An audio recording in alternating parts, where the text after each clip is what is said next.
Nous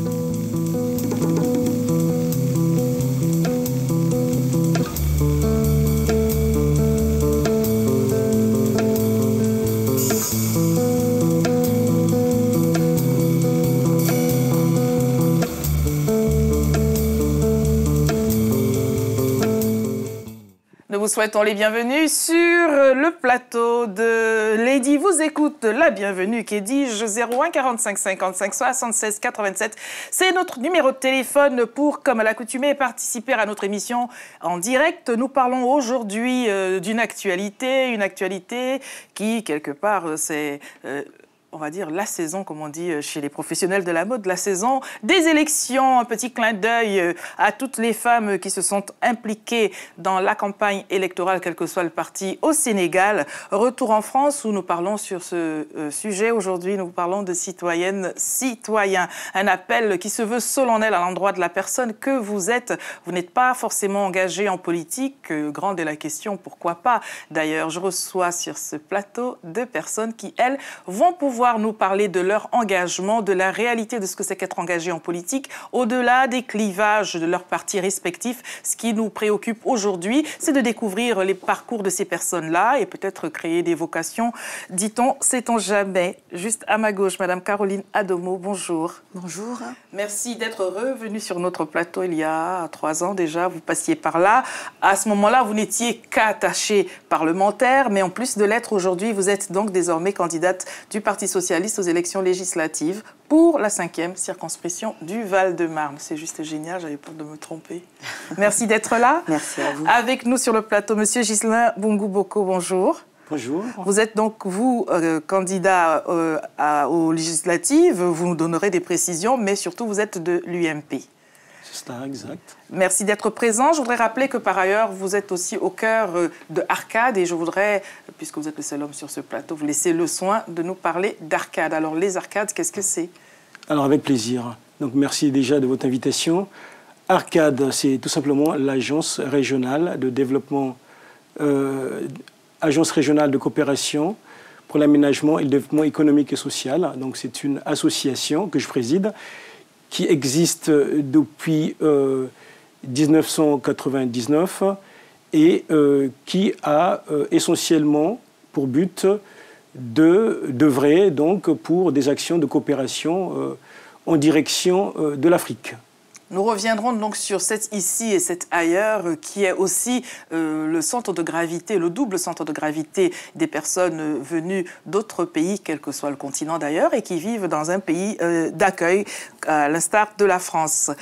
Nos appels, donc, notre ligne est ouverte aujourd'hui, vous pouvez nous appeler. Je voudrais déjà, Caroline Adomo, avant que de vous donner la parole, m'excuser bassement et platement auprès de la dame qui nous a adressé un courriel.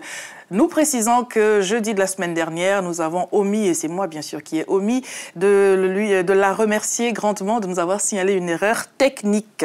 Donc voilà, madame, devant tout le monde entier, les excuses sont adressées. Je voudrais donc parler de la femme que vous êtes. Comment fait-on pour devenir candidate aux élections législatives? Est-ce que c'est un rêve de petite fille? C'est une question fréquente sur ce plateau. Est-ce que c'est un parcours progressif, une étape et puis une autre? Quelles sont vos motivations? Qu'est-ce qui vous a encouragé à le faire? Beaucoup de choses que nous avons le temps de découvrir ensemble. Alors, tout d'abord, merci pour votre invitation. Alors, je peux dire que ça remonte à très tôt, puisque mon père était déjà engagé politiquement. Dans la famille, nous avions pas mal de discussions politiques, des débats. Et 1981 a été révélateur avec la victoire de François Mitterrand. Excusez-moi. Et donc, j'ai fait des études de droit. Je me suis très tôt intéressée un peu à tout ce qui m'entoure, hein, aux différentes problématiques, tant de la jeunesse, de là où on vit, mon quartier. Et petit à petit, je me suis engagée dans le secteur associatif, notamment dans la lutte contre les discriminations à l'emploi, les droits des femmes, l'insertion professionnelle des jeunes dans les quartiers. Voilà, ça a été tout un cheminement qui est passé par l'associatif. Et en 2004, j'ai pris ma carte au Parti socialiste, donc j'ai adhéré. Et j'ai, entre-temps, j'ai commencé à travailler. Donc j'ai quitté le secteur privé pour revenir à ma formation initiale, qui est quand même la politique de la ville, le droit public, pour intégrer le Sénat en 2005. Et là, voilà, ça a été tout un parcours qui a été construit au fur et à mesure pour préparer, je dirais, cet engagement, cette volonté vraiment de participer à la vie citoyenne de mon pays, de participer aussi à donner un peu plus d'espoir, notamment, et d'exemple aux jeunes, aux plus jeunes, parce que je pense qu'il est important de s'engager. C'est essentiel, il ne faut pas rester enfermé dans sa vie personnelle. Il faut essayer de s'ouvrir aux autres, de voir un peu ce qui se passe autour et d'essayer de faire bouger les choses. Voilà. Donc, en 2005, j'ai donc intégré le Sénat. En 2007, j'ai fait la campagne de Ségolène Royal. J'étais dans l'équipe de campagne.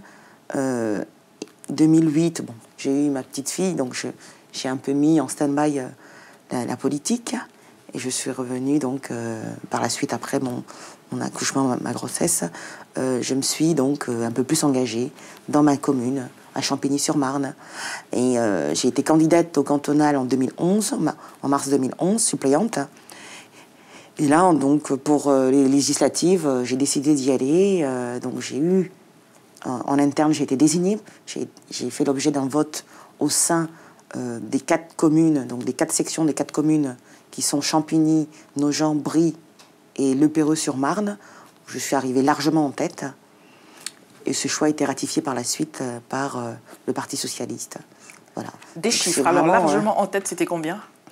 C'était quasiment 80%.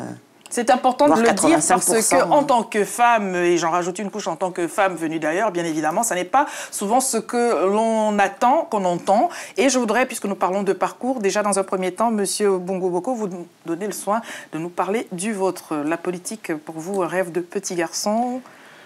Alors, la politique, pour moi, rêve de petit garçon. Hein. Mon père également est investi dans la politique.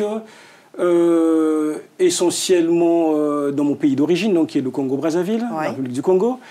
Et donc, personnellement, dans ma ville, à Bussy-Saint-Georges, en Seine-et-Marne, j'ai commencé par m'investir donc auprès du maire, de l'actuel maire, donc qui y est depuis 1995.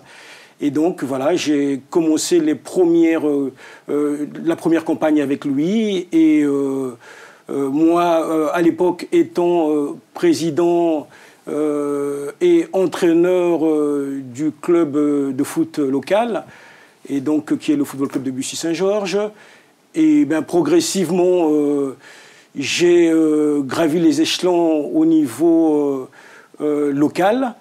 Et ensuite, lors des dernières élections, j'avais la possibilité, étant donné qu'on avait à nouveau gagné les élections, j'avais la possibilité de quitter mon poste parce que je suis par ailleurs fonctionnaire donc, des collectivités territoriales donc, à Bussy-Saint-Georges, où je suis directeur des relations internationales et de la coopération décentralisée. Donc, avant, donc, j'y étais pendant plus d'une dizaine d'années directeur des sports et de la vie associative. Donc voilà, j'avais le choix, ne pouvant pas porter les 2 casquettes, donc élu et fonctionnaire. J'avais donc le choix de quitter la collectivité en tant que fonctionnaire pour aller travailler ailleurs. Mais étant donné que c'était pas très bien préparé, donc j'ai fait finalement le choix de poursuivre. Non, toujours de la politique, parce que je continue donc à militer au niveau local. Mais donc j'ai fait le choix, pas d'être élu, mais de poursuivre donc mes fonctions de fonctionnaire donc, au niveau de la collectivité. Pendant ce temps-là, donc, mon parcours au sein du parti, donc à l'UMP, s'est poursuivi. Hein, j'ai fait les campagnes, les régionales auprès de Valérie Pécresse, les européennes également. Et là, donc, on est en pleine campagne. Hein, pour les présidentielles, donc auprès de Nicolas Sarkozy. Donc je fais partie du premier cercle de la communauté africaine, donc à bas de campagne au niveau national. Citoyennes, citoyens, ça n'est pas un appel solennel, c'est juste un prétexte pour moi pour vous demander de bien vouloir participer à cette émission, pas seulement pour ce que nous faisons en 90 minutes sur ce plateau, mais véritablement et plus sérieusement en votre qualité de citoyenne donc, et de citoyen, d'où que vous soyez, quel que soit votre pays d'origine. C'est souvent que quand on vient dans un pays autre que celui dans lequel on réside, on a un tout petit peu ce battement entre est-ce que je suis d'ici, est-ce que je suis d'ailleurs. Le milieu dans lequel on vit aussi est aussi entre ces deux hésitations et finalement on ne sait plus très bien s'il faut s'engager, est-ce qu'il faut renoncer, est-ce qu'on peut tout en s'engageant ne pas renoncer. La question quand on ne se la pose pas, on entend des fois qu'on nous la pose tout au moins à demi-mot. Est-ce que c'est ce dont vous avez fait l'expérience ? Alors déjà, moi personnellement, je ne me suis pas posé la question, oui, à savoir si je suis d'ici ou d'ailleurs. Je suis née à Paris. Je suis repartie à l'âge de 6 mois parce que mes parents étaient étudiants. Mon grand-père était consul en France. J'ai vécu après avec mes grands-parents. Et je suis revenue à l'âge de 5 ans et demi. Voilà, donc la question, elle ne se posait pas dans le sens où j'ai grandi, j'ai fait l'école ici. Ça allait de soi. Voilà, j'étais d'ici et d'ailleurs. Vraiment, la question, je ne me la suis pas posée. Là, vous n'êtes pas posée. Vous l'a-t-on posée, cette question ? Oui, ça, en politique, hein, vous savez, souvent on vous pose la question, vous êtes de quelle origine? Alors je dis de Paris. C'est toujours le choc. J'aime bien plaisanter sur ces aspects-là, mais je réponds très naturellement, originaire du Cameroun. Mes parents sont originaires du Cameroun. J'y ai vécu aussi jusqu'à l'âge de 5 ans et demi. Il m'arrive d'y retourner. Voilà, moi, j'ai une double culture et pour moi, c'est une richesse. Hein. C'est une richesse, c'est un avantage même. C'est un avantage. Un avantage pour vous d'être à la fois congolais et français? Alors pour moi, un grand avantage, une richesse, une chance, je dirais surtout aujourd'hui, parce que nul n'est censé ignorer que l'Afrique est en train de monter. Hein, et donc nous qui sommes originaires, moi, contrairement à Caroline, je suis né au Congo. Hein, je suis arrivé ici à l'âge de 17 ans. J'ai poursuivi mes études ici. Et la question, effectivement, elle s'est posée pour moi. Je me la suis longtemps posée. J'ai d'abord, ma stratégie au tout début de mes études consistait à finir mes études et retourner au Congo. Bien que mon père était également diplomate donc, en France. Mais malheureusement, les événements durant les années 90 au Congo avaient fait que il fallait mettre une parenthèse sur ce projet donc, de retour au pays. Et entre-temps, donc, je me suis fait ici. Aujourd'hui, j'arrive à me mettre, je dirais, j'arrive à construire une passerelle entre l'Europe et l'Afrique parce que j'estime que c'est important pour moi. Et c'est pour ça d'ailleurs que j'ai tout fait pour travailler au niveau des relations internationales et j'œuvre pour que l'Afrique profite des relations que j'ai ici, de mes réseaux, des moyens que je peux mobiliser pour l'Afrique. Et aussi, je dirais que la France, en particulier, a la chance d'avoir des enfants français qui soient originaires d'Afrique, qui participent donc, qui contribuent donc à la richesse française. Et donc, moi aujourd'hui, politiquement, je m'engage ici, bien entendu, mais il n'est pas exclu que demain, étant donné que j'ai la chance d'aller régulièrement dans mon pays d'origine, essentiellement pour également mettre en œuvre énormément de projets. Donc, il n'est pas exclu que l'engagement, tout le travail que j'entreprends ici ne soit pas poursuivi là-bas. Mais pour l'instant, je suis ici, je me suis établi ici, j'ai une famille, j'ai un travail qui me prend énormément ici. Et donc, il va de soi que mon engagement se fasse pleinement ici, mais également là-bas.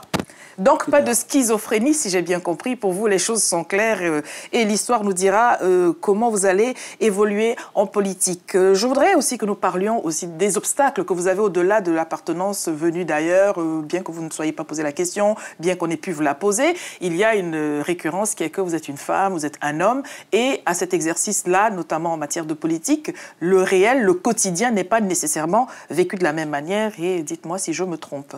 Je vous ai entendu tout à l'heure dire, j'avais, pour des raisons de maternité, dû surseoir quelque temps et j'ai repris. Est-ce que quelque part c'est un obstacle aussi dans un parcours évolutif?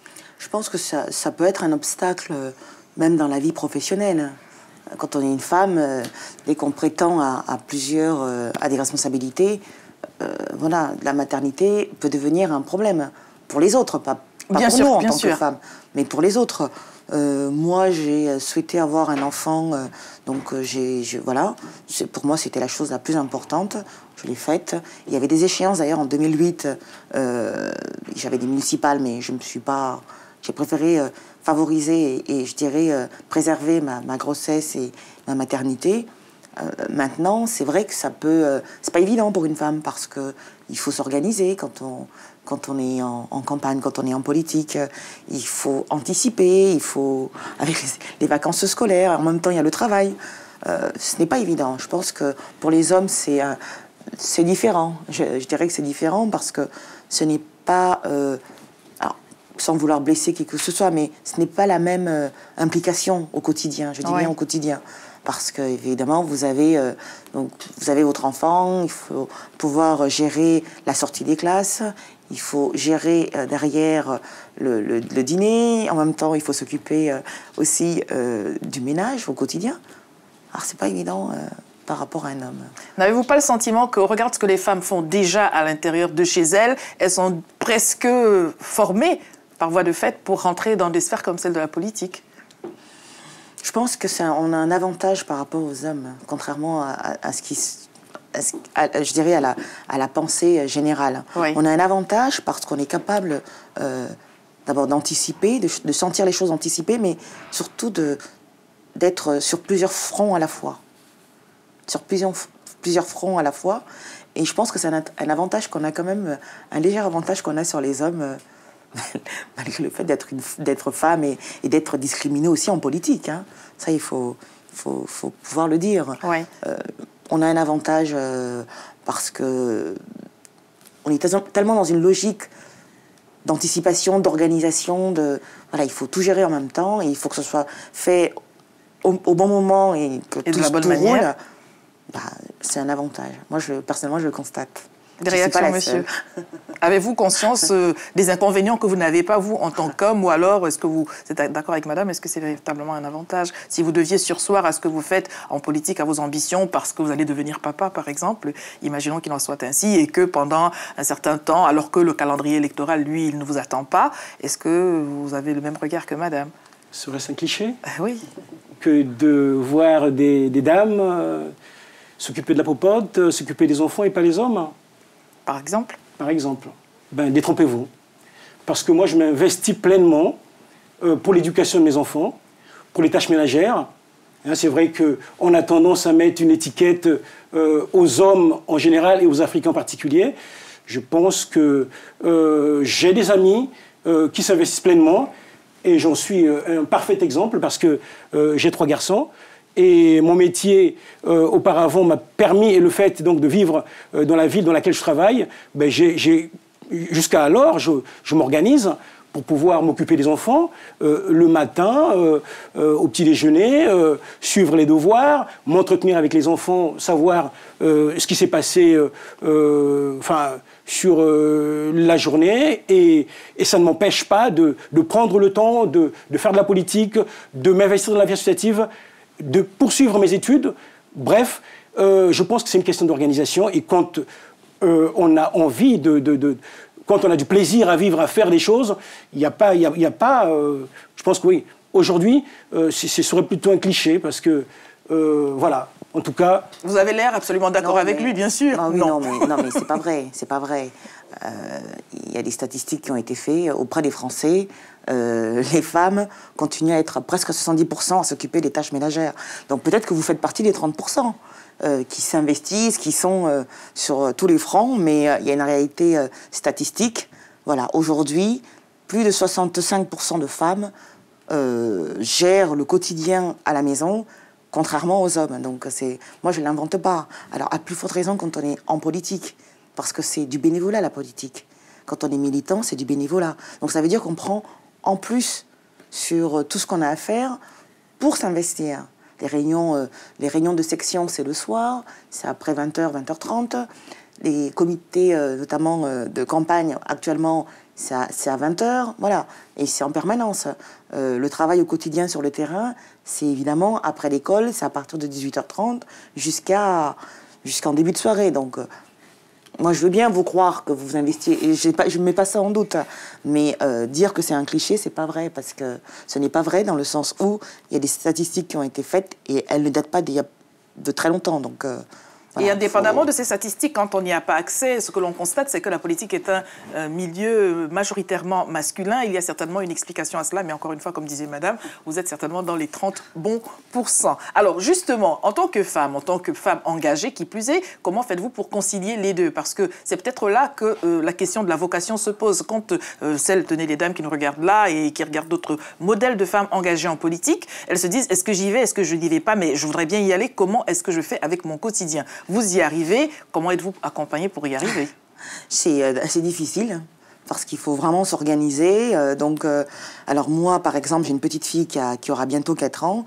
Le matin, je tiens à l'amener à l'école, chaque matin. Ça, c'est quelque chose d'important pour moi. Et une fois dans la semaine, je tiens à la récupérer à la sortie de l'école, à 16h30. Et passer de 16h30, ce moment-là, notre moment à nous toutes les deux. Mais sinon, c'est vrai que dans la semaine, j'ai une nounou qui s'en occupe. En sortie de classe, elle a une nounou qui s'en occupe jusqu'à peu près 19h. Et j'ai mon mari qui rentre vers 19h, 19h30 et qui s'en occupe par la suite. Donc, qui va faire prendre son bain, qui va la faire manger. Vous allez voir, le téléphone va commencer à sonner. Et ce n'est pas pour autant, qu'il en fait beaucoup plus que moi. Mais voilà, là pour l'instant, cet équilibre-là, donc il est souvent en déplacement, donc bon, actuellement il n'y est pas, mais c'est une question d'organisation par rapport aux réunions, par rapport à la présence sur le terrain, par rapport au travail. Et c'est vrai que c'est pas évident. Vous avez bien votre mari qui s'implique pleinement, visiblement, dans votre vie. Pas plus que vous, mais non, pas plus que moi. N'empêche que voilà. Mais c'est normal, c'est mon mari, c'est le père de l'enfant. Absolument. Donc, voilà, quand on parle de la gestion au quotidien, c'est aussi de faire le ménage, c'est aussi bien sûr. tout ça. Voilà. Il y a une statistique. Moi, j'ai pas dit que mon mari faisait partie des 30%. Mais c'est pour dire que on a ce problème-là en France. On a ce problème, les hommes ne s'impliquent pas suffisamment dans la gestion quotidienne. Partout dans le monde même, je vais vous dire. Voilà. Bon, je ne vais pas faire de commentaires déplacés. Vous ne voulez pas dire pire ailleurs. Vous ne l'avez donc pas dit. Mais voilà, c'est une réalité. Je ne le dis pas pour par souci de blesser. C'est vraiment une réalité au quotidien. Et donc voilà, c'est comme ça que je m'organise. Je suis aussi engagée le samedi, le week-end, le dimanche matin. Voilà, donc il faut pouvoir s'organiser. Donc ça veut dire qu'il y a de l'aide extérieure. Quelquefois, je peux faire appel à ma mère. Voilà, mais c'est très compliqué. C'est très compliqué parce qu'on peut culpabiliser en tant que mère de se dire j'aurais pu être là, ou ce serait bien que je sois là, etc. Bon, mais je pense que moi, personnellement, j'ai toujours été sensible à mon environnement, à ce qui m'entoure, à ce qui se passe. Et je ne me vois pas m'enfermer dans une approche, voilà, j'ai mon enfant, j'ai mon mari, j'ai mon travail, j'ai ma maison, et puis je vis ma vie. C'est pas possible. Autour de moi, il y a des souffrances. Je pense qu'il faut aussi s'investir par rapport à ça pour, en tout cas, qu'il y ait plus de solidarité, non seulement ici en France, mais aussi entre les peuples. Voilà. Donc, c'est mon caractère. C'est mon caractère, et j'essaie de sensibiliser ma fille justement à cette ouverture un peu... elle est très jeune, mais voilà, sensibiliser sur le fait qu'il ne faut pas se replier sur soi-même, il faut être indépendante, il faut s'engager. Alors, justement, sur le non-engagement que l'on constate, hein, toutes statistiques mises à part, des gens issus de la communauté africaine notamment, ils ne sont pas les plus nombreux sur le front. Alors, ils ne sont pas les seuls, bien sûr, on dira, il y a les franco-français qui ne sont pas nécessairement engagés en politique. Tout le monde n'a pas vocation à l'être. Il faut savoir entendre et respecter le choix légitime de celle de ces personnes-là. Mais par ailleurs, si dans la catégorie des étrangers, au sein de laquelle il y a donc les gens venus d'Asie, d'Afrique et d'autres endroits du monde, s'il n'y a pas cet engagement dans cette vie citoyenne, alors qu'on est on est dans le même temps en train de faire une liste de ce qui ne va pas, il faudrait que si, on ne nous a pas si, on devrait cela, sans s'engager, il y a peut-être quelque chose à revoir et des pistes à donner. Oui, c'est vrai que c'est un constat qui est triste. Alors, je parlerai de deux niveaux. Je commencerai par le niveau local. Donc, dans ma ville, je m'aperçois effectivement que lors des mobilisations électorales, on a du mal à rassembler les personnes originaires d'Afrique subsaharienne. Et en même temps, je reçois régulièrement des amis ou les habitants de la commune qui souhaiteraient ou qui se plaigneraient du fait qu'on n'en fasse pas assez pour eux, contrairement à d'autres communautés. Et là, malheureusement, ce qu'il faudrait que l'on comprenne, c'est que dès lors que nous ne sommes pas présents dans les instances de délibération, qu'on ne fait pas partie des conseils municipaux dans lesquels se décide la vie au quotidien donc, de la communauté, dans lesquels on attribue les logements, dans lesquels on décide de pas mal de choses au niveau de la commune, il ne faut pas se plaindre. Donc il est important que l'on s'intéresse à la vie politique. Bien entendu, comme vous l'avez souligné, tout le monde ne peut pas faire de la politique, tout le monde n'est pas intéressé à la politique. Mais ce serait quand même important que l'on s'organise. On n'est pas tenu d'être élu, mais faire partie des cercles de réflexion, c'est aussi important. Participer aux réunions de quartier, c'est important. Bref, au niveau national, c'est effectivement pas évident. Là, on est en pleine campagne. Je fais partie donc, des équipes qui mobilisent au niveau national. Force est de constater que c'est très, très, très difficile. Et là, une fois de plus, si on ne s'impose pas, si on ne participe pas au débat, très honnêtement, il ne faudra pas être surpris de se voir tout le temps, je dirais, à la traîne par rapport à d'autres communautés, étant donné qu'on parle de communautés.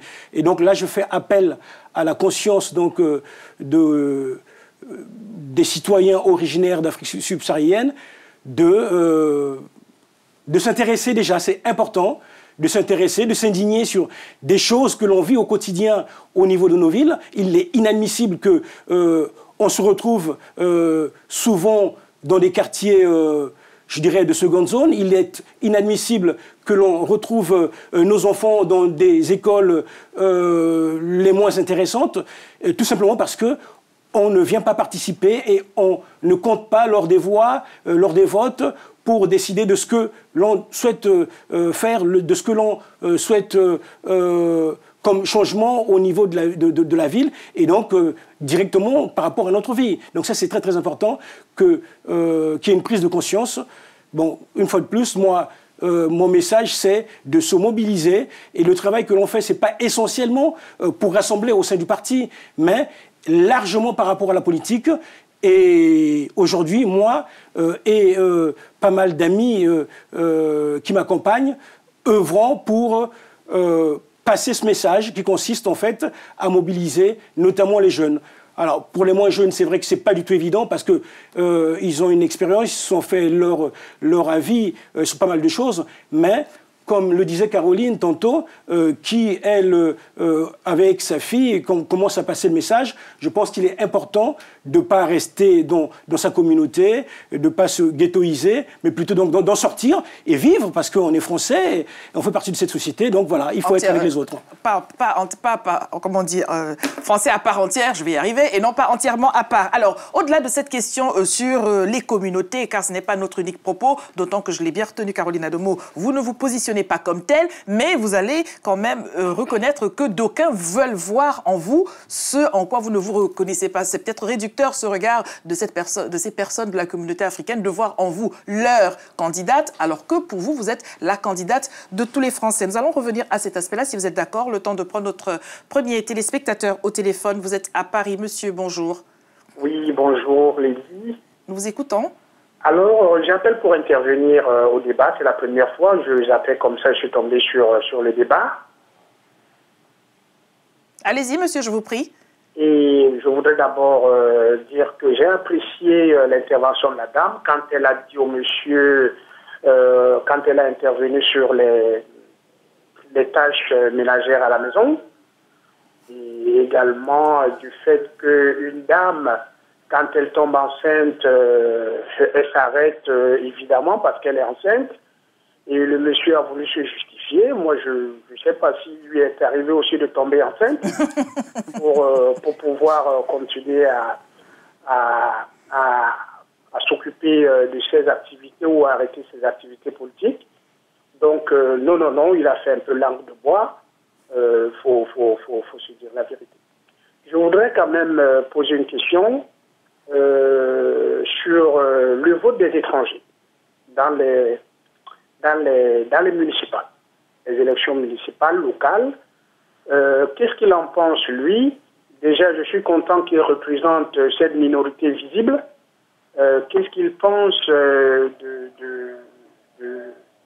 de ceux-là qui participent à la vie locale, payent les taxes locales, mais ne peuvent pas participer à l'élection pour décider de quoi on fait de leur impôt, de leur taxe locale.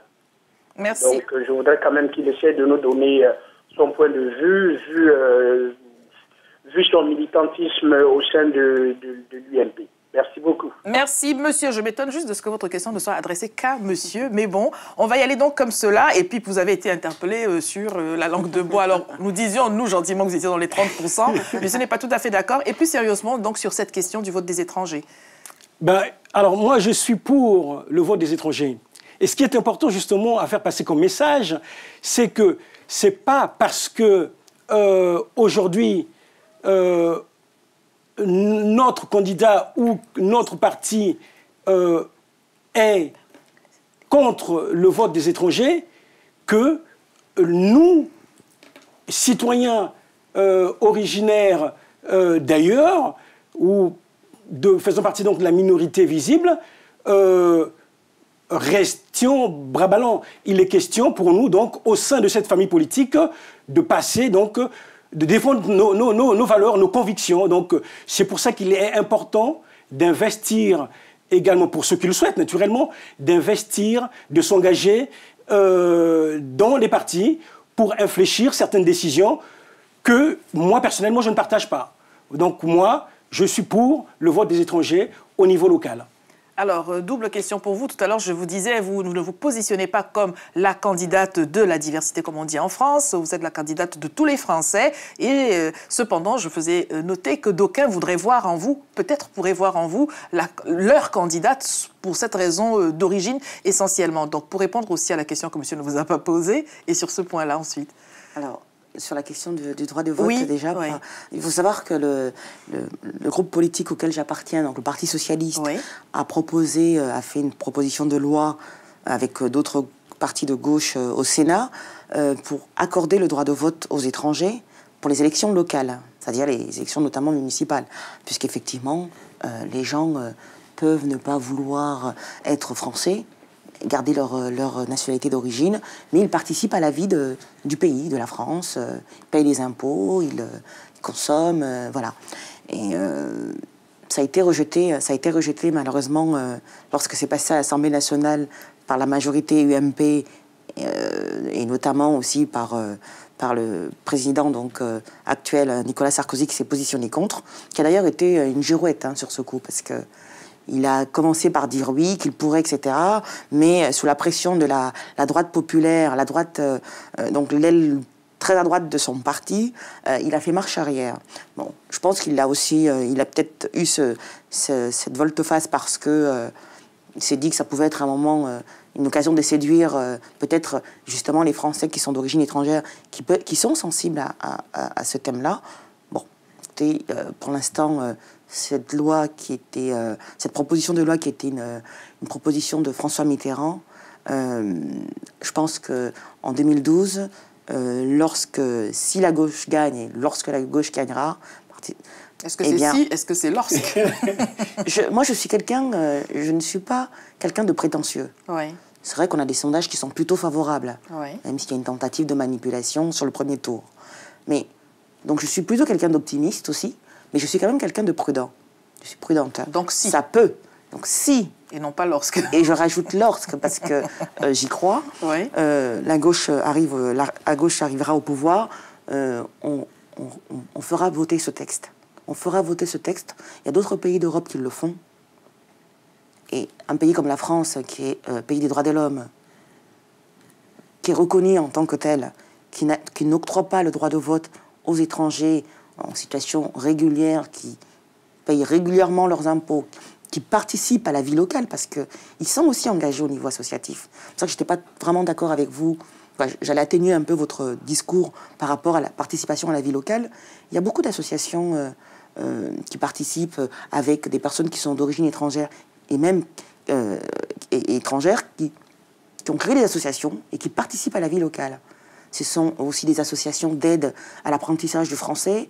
Vous avez des associations d'entraide, notamment en matière en cas de décès, etc. Des associations de tontines, donc voilà. Une petite nuance, je parlais de l'engagement politique. D'accord. Pas associatif. Là, naturellement, voilà, bien sûr. Parce qu'il y en a beaucoup. Et donc, sûr, voilà, il faut le faire. Il faut le faire. Il n'y a pas de frein pour le faire. Donc j'espère que si François Hollande passe et si on passe, donc on fera voter ce texte de loi. C'est important. Alors, justement, lorsque Madame nous dit ce vote a été rejeté à l'Assemblée nationale, quelle est la réaction de ceux des Français venus de l'étranger lorsqu'il y a une proposition comme celle-là qui donc ne passe pas? La réaction au sein du parti Au sein du parti. D'accord, ok, très bien. Écoutez, la réaction, elle n'est pas... on va dire qu'on est déçu, ça c'est une évidence, mais c'est pour ça que tout à l'heure, j'insistais sur le fait qu'il est important que l'on s'investisse massivement afin d'infléchir donc certaines décisions que l'on ne partage pas. Ça c'est une évidence. Il ne faut pas penser que parce qu'il y a une certaine minorité qui fait partie donc de l'UMP, que c'est un parti républicain, donc en démocratie, il y a des votes. Et nous, notre combat, c'est effectivement de défendre nos valeurs. Et là-dessus, il y a une déception, effectivement. Ça n'empêche que on doit poursuivre le combat et partager les décisions qui sont prises. Parce que c'est comme ça, c'est la démocratie. Alors justement, est-ce que vous pensez en précisant que étranger ne veut pas dire africain, étranger c'est vraiment d'origine non franco-française, pensez-vous que s'il y avait encore plus de Français venus d'ailleurs dans les partis en général et dans l'UMP en l'occurrence, une décision comme celle-là, cela permettrait en tout cas d'avoir plus d'adhésion pour une décision comme celle-là? C'est une évidence. Oui. Et bien qu'il y ait des personnes qui, malheureusement, pensent autrement, il existe également, mais c'est une minorité, des gens qui sont... Des Français venus de l'étranger qui ne sont pas pour. Mais c'est une minorité. Mais il y a également des Français de souche au sein de l'UMP qui sont pour le vote des étrangers. Bien sûr. Voilà. Nous allons prendre un deuxième appel au téléphone. Vous êtes dans le Val-de-Marne. Bonjour, monsieur. Oui, bonjour. Bonjour aux deux candidats sur le plateau. Donc, le monsieur m'intéresse beaucoup, étant du Congo-Brazzaville, moi aussi. bonjour à Caroline, parce que je travaille avec Caroline actuellement. Donc, Yann Desquettes. Je vais précisément m'orienter face au monsieur en lui reposant certaines petites questions. Hormis la représentation des circonscriptions que vous représenterez à l'Assemblée nationale si vous êtes tout élu, et ça je vous le souhaite. Pour le monsieur, quel serait l'intérêt pour la diaspora africaine de pouvoir avoir des députés issus de la diversité à l'Assemblée nationale française? Ça serait ma première question pour vous qui avez encore un deuxième pied au Congo-Brazzaville, qui essayait d'agir encore face à la situation politique au Congo-Brazzaville, et ce qui m'intéresse beaucoup. Et donc, pour ma deuxième question, j'aimerais savoir, est-ce que vous pouvez vous projeter en 2017, après le mandat qui sera réalisé par le candidat élu, est-ce que vous pouvez vous projeter en 2017 sur la fameuse question de la France-Afrique? Voilà. Merci, monsieur, pour vos deux questions, pour votre participation. Permettez-moi d'être juste dubitatif quand vous dites à monsieur, alors que vous travaillez avec madame du PS, que vous lui souhaitez de gagner les élections. Mais enfin bon. Alors, pour répondre à monsieur, justement.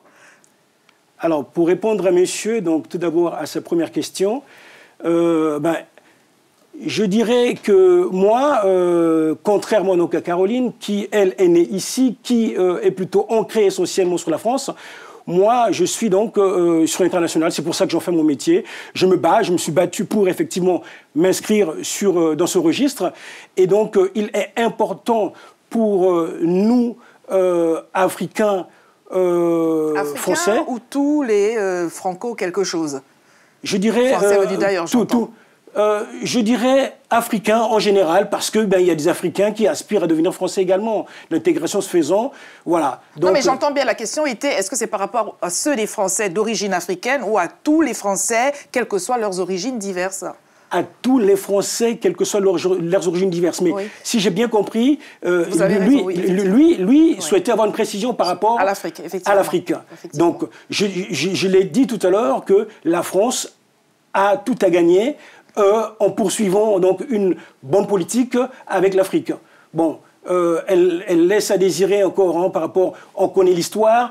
Aujourd'hui, il est important pour que nous, originaires d'Afrique, qui avons une double vision, de participer à cette vie française, afin que la France et l'Afrique puissent être gagnants. Aujourd'hui, moi, j'ai la légitimité de pouvoir intervenir sur des questions concernant la communauté africaine, la communauté française originaire d'Afrique, qui, aujourd'hui, pour pas mal de jeunes, qui rencontrent pas mal de difficultés en France, doivent comprendre que avec la mondialisation, nous avons une chance de nous ouvrir sur l'international.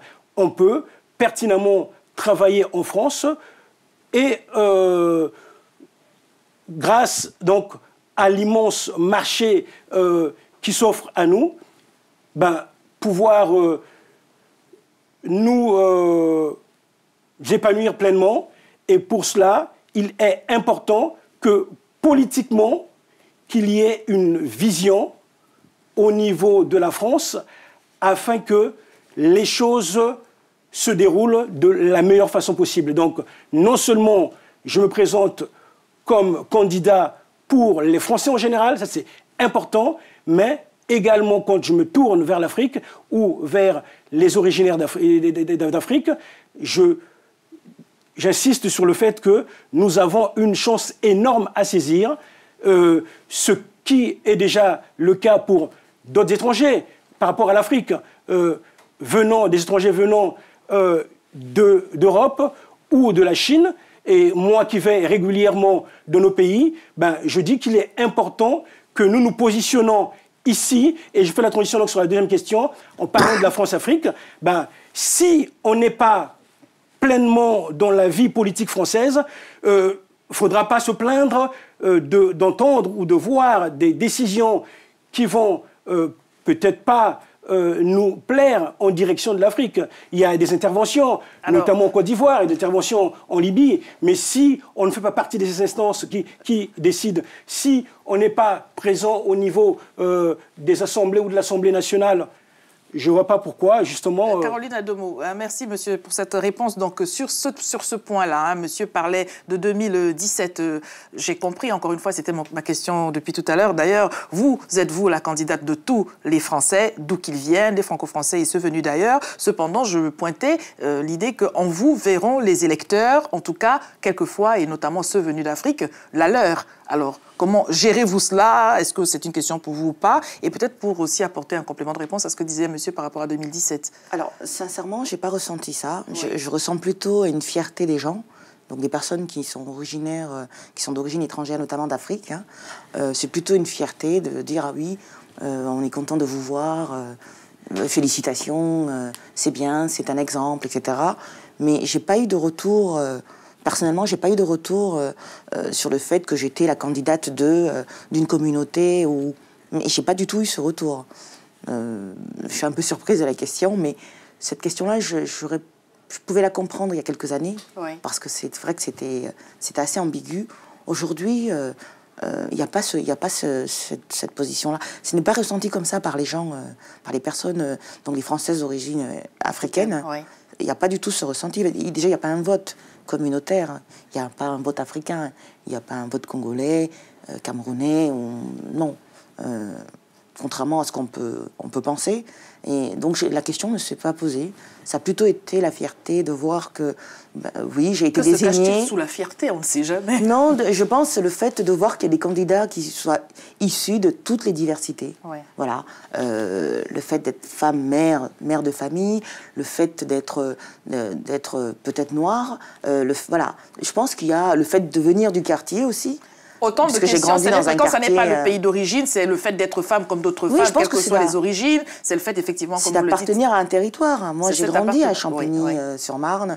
Après, j'ai été dans les Hauts-de-Seine, je suis revenue sur Champigny, je m'y suis mariée, j'ai eu mon enfant là, donc je vis à Champigny. Je suis investie au niveau associatif, d'ailleurs dans une association qui n'a rien à voir avec, je dirais, mes origines, puisque c'est une association qui est sur la langue espagnole, donc sur des personnes qui concernent les Espagnols d'origine et qui se positionnent sur les thèmes de la santé et de la culture. Parce que voilà. Mais alors, par contre, je voulais revenir un peu sur ce que monsieur a dit sur la légitimité de... Et ensuite, nous prendrons monsieur qui est à Toulouse. Allez-y, je vous prie. Moi, j'ai fait de la coopération décentralisée aussi. Parce que oui, je m'intéresse à ce qui se passe en Afrique. Oui, j'ai encore de la famille qui y vit, des oncles et des tantes, des cousins. Et j'ai fait de la coopération décentralisée avec la région Bourgogne au Cameroun, au Kenya. On a été... alors, je n'ai pas pu aller à Madagascar et au Sénégal parce que j'étais... voilà, ça correspondait à une période où j'étais en maternité, parce que j'ai allaité ma fille pendant jusqu'à l'âge de 6 mois. Voilà. Mais c'est pas une question de légitimité.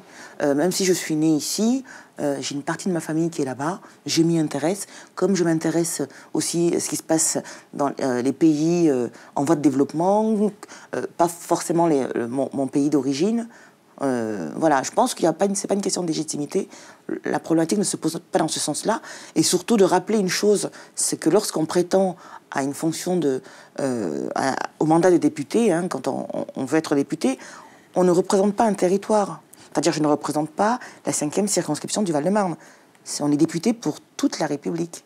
C'est-à-dire, on est représentant de toute la France. Avec les territoires, les départements outre-mer. Ce n'est pas un territoire ou une catégorie de personnes. C'est important de le souligner parce que on a un peu cette tendance de se dire on est député de tel endroit. Voilà. Mais c'est la même chose tout à l'heure. Les personnes de cet endroit-là, eux, penseront que vous êtes leur député. Alors, ils disent bien notre député. C'est important de le dire parce qu'il y a cette erreur qui est faite. On est représentant national. Les gens venus de Champigny, du Val-de-Marne diront c'est notre député, nous en avons deux, nous en avons qu'un. On peut être n'importe quel député, un député de Sarthe, on va dire de Gironde, peut être sollicité par quelqu'un qui habite le Val-de-Marne. Mais c'est important de le rappeler. C'est important. On ne représente pas un quartier ou un territoire. Ni un pays d'origine, qui plus est. Monsieur de Toulouse, depuis tout à l'heure, pardon, pour l'attente, vous avez la parole si vous êtes toujours là. Oui, je suis toujours là. Bonjour, Di. Bonjour. Je voulais juste intervenir par rapport au propos de monsieur qui parlait d'Afrique, il faut travailler avec la France, qu'il faut s'investir. Je pense que tout ça, c'est un peu de l'utopie, tout simplement. Vous savez, il faut revenir dans l'histoire. Ici en France, enfin, le peuple français, les Français, le gouvernement français et le peuple français, nous ne laisseront jamais accéder aux instances supérieures. Quand vous voyez déjà ces mêmes personnes qui donnent des gros discours, je vu un peu quelques siècles en arrière, de 1536 à 1848, où l'esclavage a duré 300 ans, et aujourd'hui ça fait 50 ans qu'on est indépendant. Et quand on voit que ce sont ces mêmes détracteurs, ces colons qui nous empêchent toujours aujourd'hui de mettre la monnaie unique africaine en place, et quand je vois les propos que le monsieur tient, c'est pour moi de l'utopie. Il ne faut pas rêver. Le Français n'est pas, pour l'instant, il n'a pas la capacité d'accepter de voir un noir dans ses instances supérieures. Peut-être être même maire, peut-être maire, serait être maire, oui, à ce niveau-là. Mais dépasser le stade de maire, à le-dessus de ça, c'est pas possible. Parce que les Français veulent toujours que nous, les Africains, nous travaillons pour eux. C'est nous qui sommes envie ces pays-là. Ils sont en train d'exploiter nos terres. Ils sont en train de voler. Ils continuent à nous voler depuis des siècles. Et quand vous tenez des propos comme ça devant la télévision, qu'il faut s'associer à ces gens-là, il faut travailler avec eux, mais c'est des conneries, monsieur. C'est vraiment l'utopie. Vous rêvez. Restons polis, s'il vous plaît, par contre. Vous avez une liberté d'expression, mais restons polis tout de même. Voilà, merci, monsieur, pour votre appel. Alors, nous allons parler de ce dont fait état monsieur, mais je voudrais ensuite que nous en venions sur la réalité du terrain, parce que depuis tout à l'heure, et c'est ce qui était annoncé, nous parlons donc de vos engagements respectifs, mais ce que l'on sait moins, c'est en quoi cela consiste au quotidien. Qu'est-ce que vous avez à faire? Qu'est-ce que vous devez faire? Comment le faites-vous? Parce que si on parle de vocation, d'engagement, de citoyennes, de citoyens, c'est aussi qu'il faudrait peut-être décrypter pour le commun des citoyens comment est-ce que ces choses sont organisées au vécu. Parce que avant de voir le nom d'un tel ou d'un tel dans un gouvernement à l'affiche, quelle que soit la configuration, il y a une réalité et c'est peut-être l'occasion aussi d'en parler. Alors, sur ce que nous dit monsieur, rapidement, parce que ça n'était pas notre propos, pour être là tous les jours, nous en entendons des choses. Mais c'est fondamental, ce qu'a dit monsieur, c'est très très important. Oui. Il faudrait que monsieur voit ou qu'il réfléchisse sur l'histoire de France. Uniquement l'histoire de France métropolitaine. Et il s'apercevra que il y a eu des Français moins. Il y a eu donc des Français qui étaient exploités, des paysans qui étaient exploités par la bourgeoisie. Et c'est grâce à la lutte des classes. C'est grâce à une lutte que... Il ne faut pas non plus penser que l'Afrique a eu son indépendance. Il ne faut pas penser que l'indépendance a été offerte, ou que la démocratie va être offerte, ou que chaque chef d'État sera installé. C'est une question de lutte. Donc nous devons de lutter par rapport à toutes les questions qu'on évoque, si l'on souhaite tout simplement avancer et arriver aux places auxquelles nous aspirons ici, au niveau de la société française, arriver à s'élever au niveau de nos États et à se développer. Donc, il ne faut pas attendre que ça vienne des autres. C'est plutôt une lutte. Donc, ça, il faut l'intégrer. Caroline Ademo, monsieur ne vous a pas interpellé, je le fais quand même de sa part. Sur ce point-là, donc, parce qu'on l'entend aussi, hein, je veux dire, ne faisons pas non plus la langue de bois, on l'entend tant et tant de fois qu'on ne peut pas ne pas en parler non plus. Donc, je pense que c'est une chose est certaine, c'est qu'il faut que l'Afrique ait son indépendance dans la gestion au quotidien, tant au niveau politique, économique, que financier, que voilà, la gestion de ces terres. Et là, je vais quand même peut-être un peu vous rejoindre, mais je dirais peut-être pas de la même manière. C'est que peut-être des personnes comme nous, c'est-à-dire qui sommes candidats à une fonction de député, ou des personnes qui sont engagées en politique, donc au sein de partis, ça aussi à nous, quelque part, nous qui sommes originaires, ou dont les familles sont originaires de ces pays, d'œuvrer pour que le type de relation qui existe aujourd'hui cesse. Parce que c'est vrai qu'il y a eu les indépendances, mais on se rend compte qu'il y a encore des intérêts qui sont en jeu. Il y a beaucoup de choses qui viennent un peu... viennent finalement... Faire que le mot indépendance est un vain mot. Oui, on va dire ça comme ça, oui. Il faut vraiment qu'on œuvre. Et pour que cette Franc-Afrique s'arrête, que les pays, d'abord que les peuples arrivent à élire tout seuls leurs représentants.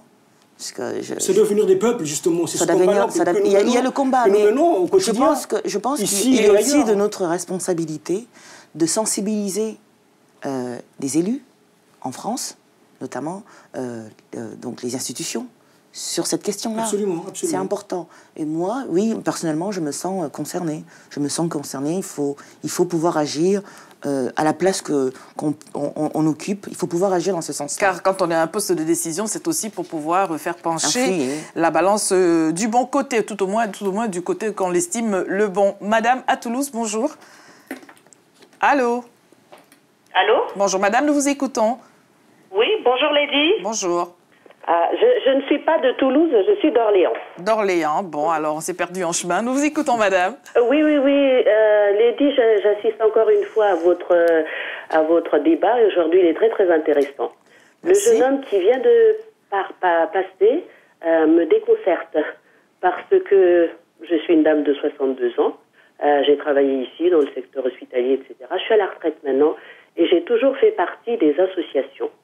C'est vrai que c'est décevant parfois de voir la réaction de nos compatriotes. Et quand je dis compatriotes, je ne fais pas partie d'une communauté, je ne fais pas notion à une communauté particulière. Moi, j'estime que je fais partie de l'Afrique. Et donc, faisant partie de ces associations, souvent même à travers nos associations, je vous disais que je faisais partie d'une association de laquelle je n'étais pas d'origine, hein. Je suis de l'Afrique du Centre, mais je faisais partie d'une association de l'Afrique de l'Ouest. Et au travers de cette association, on me reprochait que je ne faisais pas partie de la communauté. Voyez. Et moi, j'estime que je suis de l'Union africaine. Donc, je me suis détachée un petit peu de ces associations, mais ça m'a rattrapée. Parce qu'aujourd'hui, je fais partie d'une chorale qui, incidemment, participe à des événements. Notamment, c'est une chorale du Congo. Donc, mais je ne suis pas congolaise, mais je m'implique dans cette association et ça nous permet de faire passer des idées. Et j'espère que les jeunes, parce qu'il m'a déconcerté ce jeune, que les jeunes vont pouvoir s'impliquer davantage. C'est un discours un peu triste. Voilà ce que je voulais vous dire, Lady. Merci, madame, pour votre appel. Alors, au quotidien, que fait une candidate aux élections législatives? On va parler de votre emploi du temps. On a compris que ça se termine quand c'est très tôt. Très tôt, c'est quelle heure que vous rentrez chez vous? Ah non, par contre, j'essaie de rentrer vers 20h30. Mais ça va, c'est comme tout le monde. Non, mais parce que je m'astreins. Vous vous disciplinez. Alors, ça, c'est notamment lorsque je suis sur les actions de terrain. Mais lorsque j'ai des réunions, je finis plus tard, évidemment. Mais les actions de terrain, il faut qu'à 20h30, je sois chez moi pour voir gérer aussi mon privé. enfant, pour passer aussi ce moment-là avec elle dans la journée et l'accompagner dans son sommeil. Voilà. Ça, je m'astreins, mais sinon, la journée commence très tôt, hein, puisque dès 7h, je suis levée pour préparer mon enfant, pour l'accompagner à l'école. Après, je vais au local de campagne, où je vais en rendez-vous, notamment lorsque j'en ai. J'organise, entre autres aussi, des comités de campagne, puisque en tant que candidate aux élections législatives, je suis la représentante de François Hollande au niveau de la circonscription du Val-de-Marne, c'est-à-dire pour les communes de Champigny, Brie, Nogent, Les Perreux. Et donc, c'est à moi d'organiser un peu la campagne localement, ce qui prend beaucoup de temps. Et donc voilà, je suis dans toute cette organisation. Je travaille avec une petite équipe de jeunes qui m'ont rejoint justement pour m'aider au quotidien, hein, puisqu'on est très sollicité par des gens, par mail, via mon site internet. www.carolineadomo.org .com. Et voilà, donc il faut pouvoir répondre à ces sollicitations-là. En même temps, il faut aussi travailler. Hein, donc quelquefois, je travaille à partir de chez moi ou à partir du local de campagne. Après, je pars au porte-à-porte, ce qu'on appelle le porte-à-porte, c'est-à-dire à la rencontre des Vous allez des chez les habitants. gens, dans les habitations? Voilà, on va frapper pour notamment les inciter à aller voter, première chose, parce que c'est important que les gens aillent voter. On se rend compte que le taux d'abstention est de plus en plus élevé au fil des temps, au fil des années. Est-ce que vous leur dites « allez voter mon candidat François Hollande » ou est-ce que vous leur dites « allez voter quel que soit le candidat » Qu'est-ce que vous leur dites? Je leur dis d'abord d'aller voter, est-ce qu'ils comptent aller voter? Et après, oui, je présente mon candidat et je les incite à voter pour mon candidat. Évidemment, le porte-à-porte pour M. Sarkozy ou pour les adversaires. Non, voyons. Alors, nous allons prendre, avant d'en revenir à ce point-là, monsieur à Paris. Bonjour. Allô, oui, bonjour madame. Monsieur, bonjour. Oui, je vous appelle de Paris, c'était pour interpeller M. Ghislain. Nous vous écoutons. À en croire son intervention, j'ai pris note. Seuls sont récompensés ceux qui participent à la politique.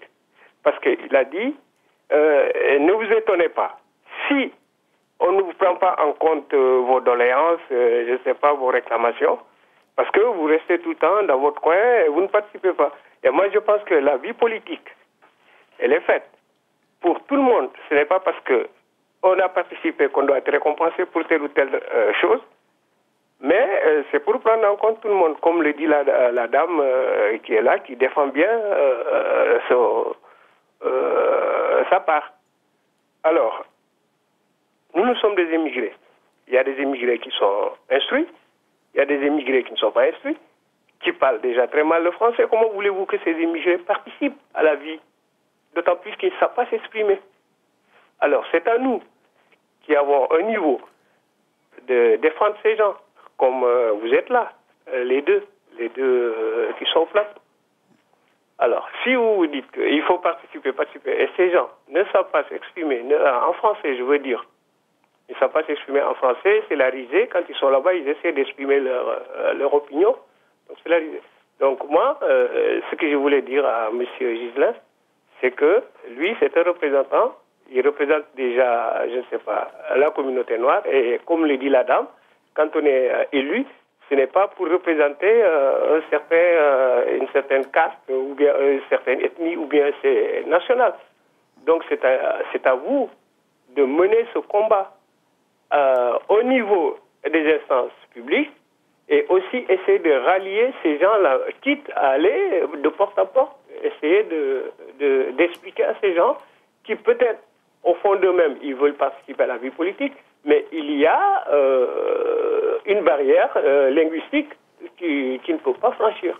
Merci, monsieur, pour votre appel. Alors, les barrières linguistiques, tout de même, cela a été dit. Il y a une foule d'associations qui proposent de l'alphabétisation, tout au moins. Je voudrais vous laisser réagir donc à l'appel de monsieur.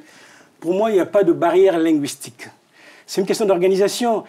Il y a des associations que l'on rencontre, que l'on fréquente, dans lesquelles on trouve donc des personnes qui ne parlent pas le français. Mais voilà, il y a des relais, justement. Ce qui est important à souligner, c'est la différence entre la participation à la vie politique et la participation à la vie associative. Donc, moi, je disais tantôt qu'il ne faut pas être surpris dès lors qu'on ne peut pas s'impliquer, dès lors qu'on ne peut pas s'impliquer ou tout simplement sortir de chez soi, ou même refuser le contact parce qu'on fait du porte-à-porte, naturellement. Il y en a effectivement qui ne souhaitent pas, hein, parce qu'on est politique, qui ne souhaitent pas engager la conversation. Comment voulez-vous qu'on ait les doléances des gens qui sont fermes, alors que tout à l'heure, effectivement, on essaie de passer comme message, c'est de s'ouvrir, de faire partie de cette communauté française, de participer d'une manière ou d'une autre.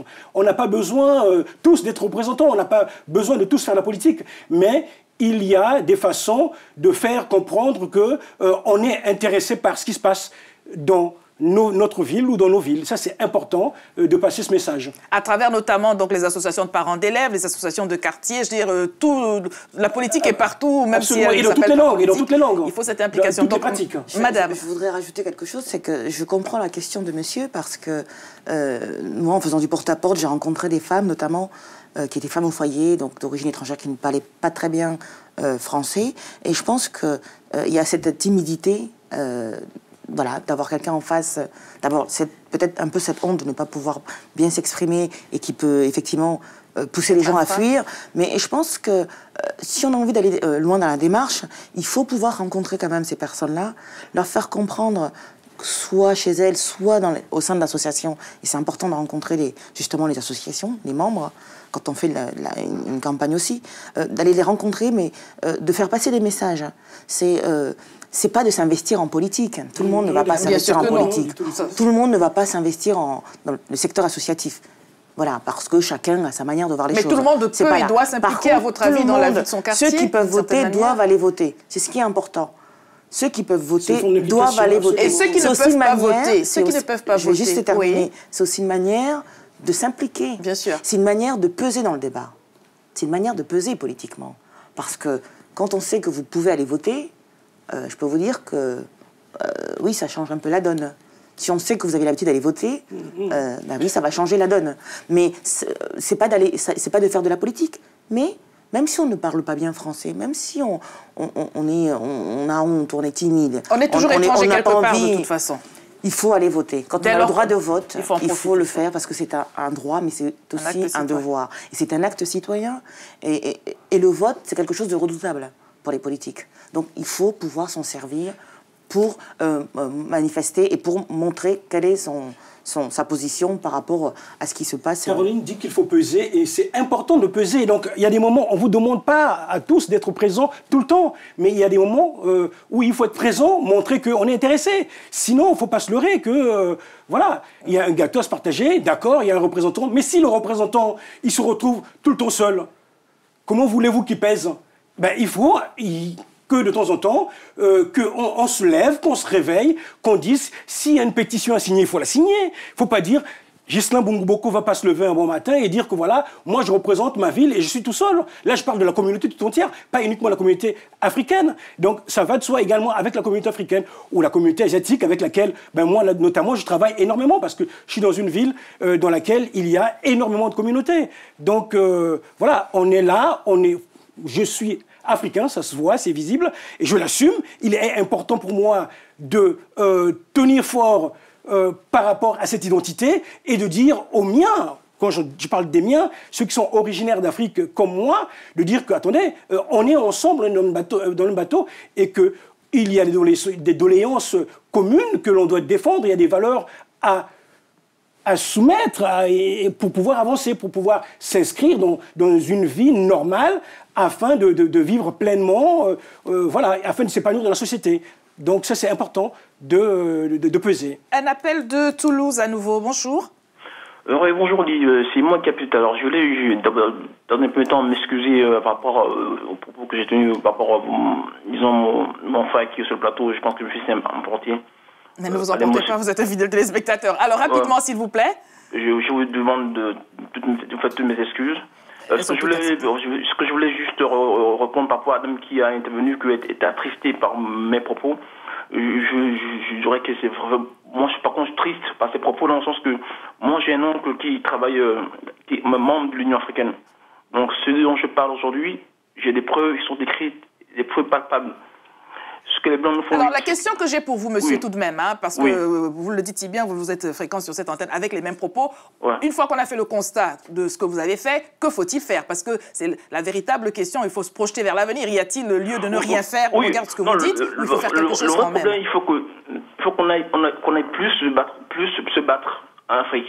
D'accord, merci pour votre appel. Voilà. Alors, revenons-en donc à la fin de votre emploi du temps. On a compris que c'est du terrain, c'est du porte-à-porte. Donc, vous l'avez dit, il y a des personnes qui vont être timides, intimidées par ces personnes qui viennent frapper à la porte, parce qu'il y a peut-être la barrière de la langue, parce que, bon, les gens ne sont peut-être pas à l'aise.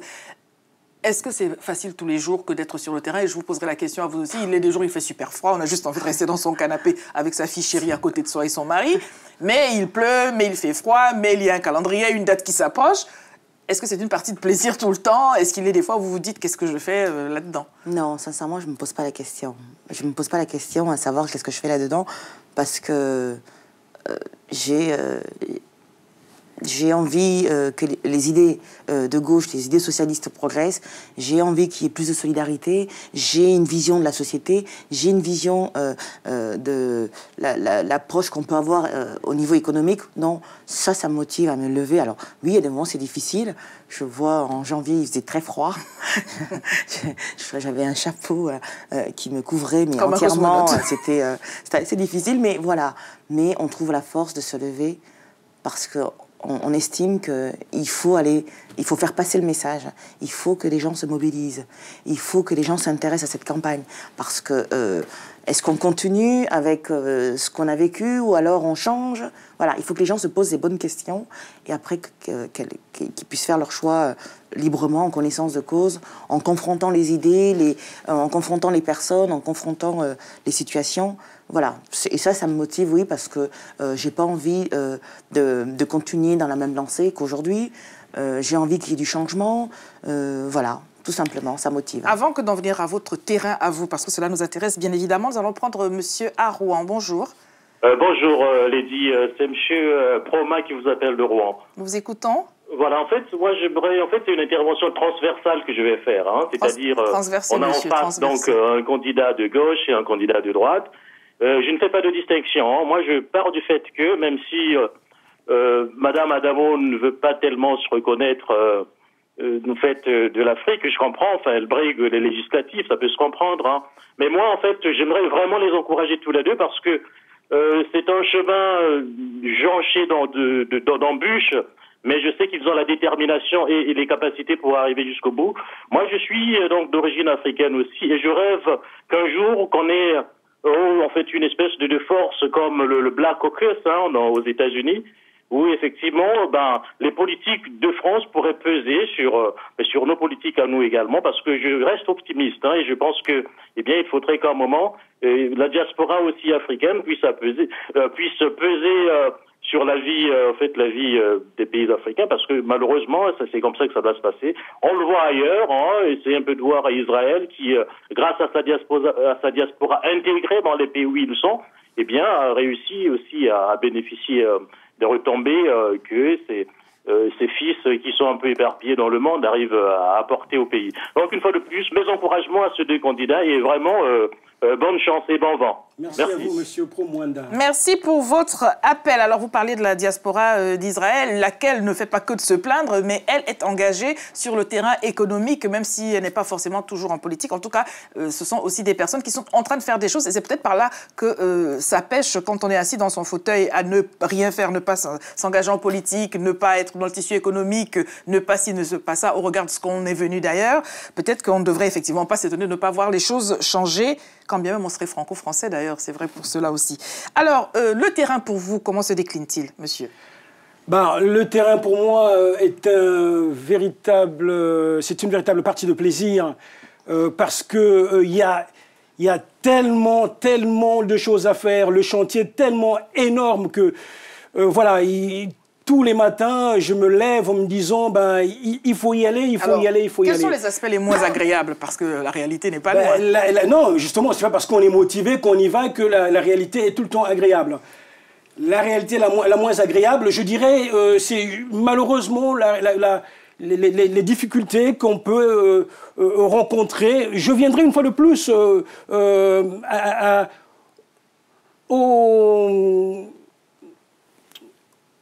aux citoyens de la diaspora qui peuvent nous rejeter parce que s'intéressant pas à la politique. Donc là, il y a toute une pédagogie à faire. Peu importe le parti, parce que il est important pour nous, j'y viendrai tout à l'heure, par rapport à la démarche que je mène avec mes amis du parti, et faisant partie de la diaspora, c'est avant tout de mobiliser pour la vie politique en général, que les gens s'intéressent, que les gens votent et qu'il y ait une prise de conscience. Parce que plus on va s'intéresser à la chose politique, plus vite on sortira donc des difficultés que nous rencontrons au quotidien. Donc voilà, je dirais plutôt cela. Parce que d'autres réactions, je dirais, venant d'autres personnes, je dirais... Vous parlez du racisme. Je parlerai du racisme, que je ne vis pas... non, sincèrement... j'ai la chance... Qui est là, alors qui ne vous touche pas, bien qu'il y ait quand même ces réactions-là. Ah mais bien sûr, attendez, soyons réalistes. Il est là, il est présent, il faut le combattre. C'est pour cela également que nous investissons et que nous tenons aussi à être présents au plus haut niveau national. Donc, faire partie de cette représentation nationale afin que les mentalités évoluent. Donc, il est présent, mais... la seule solution qui nous permettrait justement à faire pencher la bascule, c'est de nous faire accepter, comme on s'est fait accepter dans d'autres milieux culturels, sportifs, dans lesquels... vous savez, un but, hein, c'est comme une voix, hein, je veux dire, quand il y a de gros enjeux. Justement, demain, pourquoi pas un Obama qui marquerait un but. Pourquoi un Obama et pas un Obama? Mais moi, je suis personnellement... on est là pour non, justement, on en a un exemple. Pourquoi pas un Bongo Boko, justement, à la tête de la République française? Parce que l'Obama Mania, au bout d'un moment, peut-être c'est une illusion. Nous allons prendre monsieur du Congo, nous dit-on. Bonjour. Bonjour, bonjour. Mais est-ce que j'ai refusé? Moi, j'ai refusé d'appeler du bruit. Oh. Allô? Allô, bonjour, madame. Nous sommes là, bonjour. Bonjour. Bonjour, les filles. Bonjour. Je parle du Congo, moi, et je suis et je voudrais vraiment féliciter mes deux frères, là, mon frère et ma soeur qui sont sur le plateau. Merci. Pour leur initiative. Et vous savez,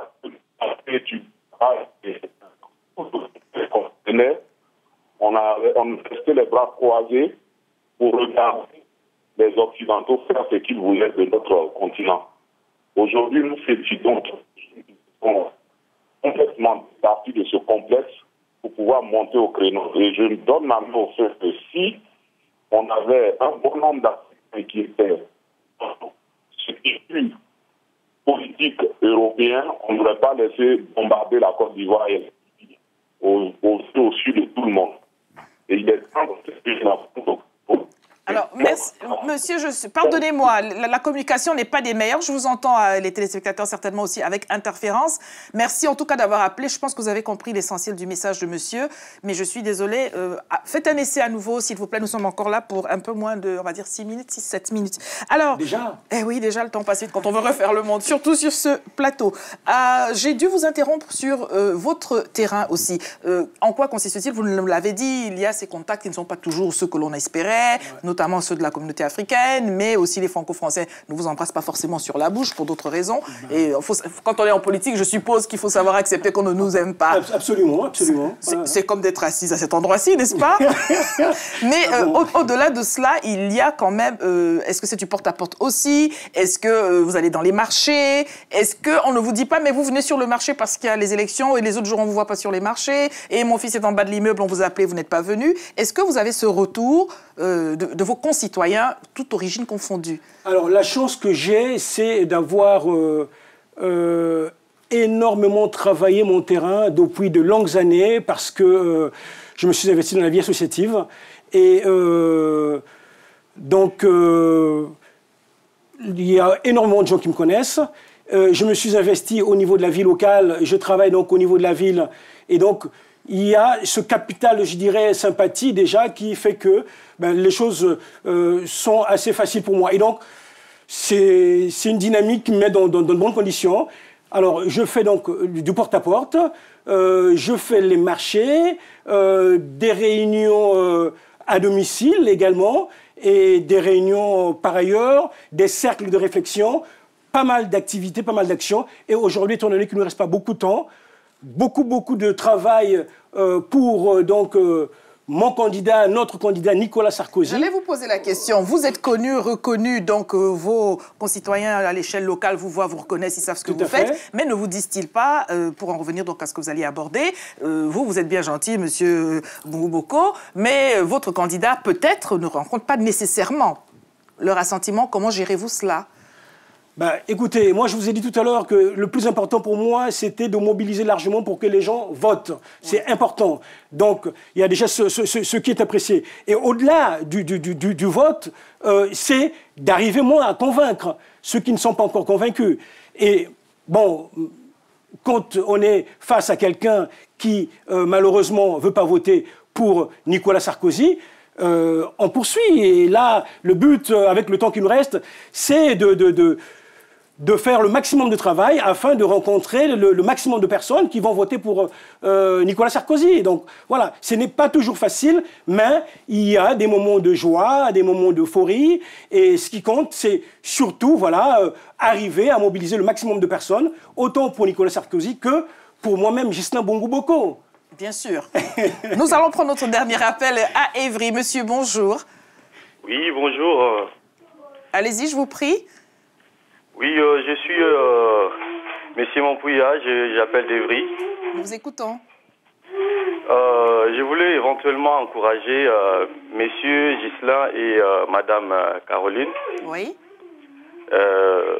Pour faire court, ces débats étaient vraiment très enrichissants pour moi et puis très, très encourageants. Et ça m'a amené aussi à me réconforter par rapport à des idées, à des idéologies que j'ai. Et puis, je suis très, très encouragé. Je voulais tout simplement, pour finir l'émission, encourager messieurs et madame, étant donné que aussi je suis du Congo, d'origine du Congo, et ma femme est du Cameroun, donc je me retrouvais vraiment au plateau. Donc, j'en remercie vraiment monsieur Ghislain pour ces idées, et puis madame Caroline, et vous aussi qui nous donnez la possibilité de suivre cette émission vraiment fantastique. Je suis vraiment très content. Merci. Donc, voilà. Merci, monsieur, pour votre appel. Et bien sûr, tout le monde voit votre capacité de synthèse à la fin de cette émission. Je dis toujours qu'il y a la main du bon Dieu à la fin de cette émission. Cela se voit s'il y en avait qui ont douté. Merci en tout cas, monsieur, pour ce résumé que vous m'avez volé. Là, me voilà bien embarrassé. Alors, 1 minute, même pas 30 secondes chacun, bien sûr, pour prêcher pour sa chapelle. Alors, on y va. Il est beau, mon candidat, chacun son tour. Vous avez la parole, Madame Ademo, en une phrase. Bah, écoutez, ce que je peux dire, c'est qu'il faut... Je soutiens François Hollande complètement parce que ça sera un bon président. Ce n'est pas quelqu'un qui va... Ça ne sera pas un président qui va diviser les gens, qui va stigmatiser des communautés religieuses, qui va mentir au peuple et faire des cadeaux aux riches. Voilà, donc les choses sont dites. Vive François Hollande. Monsieur, vous avez la parole. Alors moi, je dirais avec énergie, votons tous à 100% pour Nicolas Sarkozy, donc, qui a fait ses preuves. Et malgré les difficultés que nous rencontrons à l'échelle planétaire, et donc c'est l'homme de la situation, c'est le capitaine du bateau. Nicolas Sarkozy, on est tous avec toi, on est de tout cœur avec toi. Donc voilà, massivement. Et je n'oublierai pas, pour finir, donc, de prêcher pour ma paroisse, donc Arcade, dont j'ai parlé tantôt, Arcade Green Business. On peut trouver donc le site sur Internet. Et entre autres, par rapport à Arcade, qui œuvre pour la coopération, et la ville de Bussy-Saint-Georges, dans laquelle je suis directeur des relations internationales et de la coopération décentralisée, je recrute donc des volontaires, des services civiques. Je recrute donc pas mal de jeunes pour plein de missions que nous avons à réaliser, autant en France qu'à l'étranger. Alors, quand vous parlez de recrutement, c'est notre fonction première de faire du lien social. www.arcade Ou alors une adresse mail. Hein. Ou alors une adresse mail. Je donnerai la mienne. Donc, G, comme Ghislain, BB, donc GBB. Arcade avec S, @gmail.com. J'en ai une plus facile que la vôtre. Je redirigerai les messages sur vos écrans. Lady vous écoute @telesud.com. Si vous voulez donc rentrer en contact avec nos deux invités de ce jour, vous pouvez aussi aller sur le site www.carolineademo.com pour pouvoir suivre ce que fait Madame et pouvoir aussi voir en image ce que techniquement je n'ai pu vous faire constater aujourd'hui. Madame sur le terrain, Madame qui donne des fleurs, que ne font-ils pas les candidats quand ils veulent. Madame donne des fleurs. En plus, c'était la journée des femmes. Personnellement, dans Lady vous écoute, bien sûr, cela nous touche. Peut-être que j'ai un bouquet de fleurs tout à l'heure, je ne sais pas. Sinon, Madame le fera, Monsieur aussi.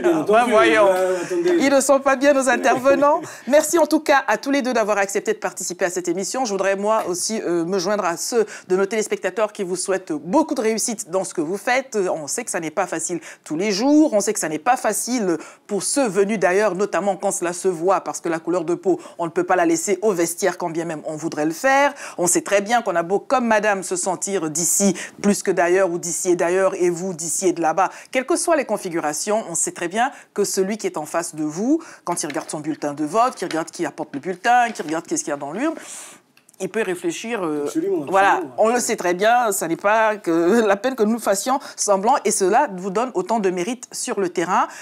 Est-ce que je vais le rajouter? Oui, je le dis. Surtout pour les femmes, quand elles ont un bébé à gérer, un mari à gérer, alors que les maris, eux... Pour finir sur une petite note partisane, quand même. Et fort sympathique. Merci en tout cas aux téléspectateurs et merci à vous. Merci à vous. Pour votre merci. Belle émission. Et moi, je tâcherai de rester copain avec vous parce que comme les élections, c'est bientôt, je connaîtrai les gens au platé, sait-on jamais. Et surtout, merci à Caroline. Hein. Merci beaucoup. Voilà. Merci. Et bonne chance. Hein. Merci, bonne chance aussi. Voilà, parfait. Vous avez vu, la politique, c'est bien. Ils s'aiment, je vous disais. On Rendez-vous dans une autre édition de Lady vous écoute. Et d'ici là, merci à vous qui avez participé. La ligne au téléphone était tout le temps occupée. Les places sont chères dans Lady vous écoute. Mais véritablement, nous vous remercions fortement d'être présents avec nous dans cette aventure. Et je vous dis à demain, si Dieu le veut, il voudra. Au revoir.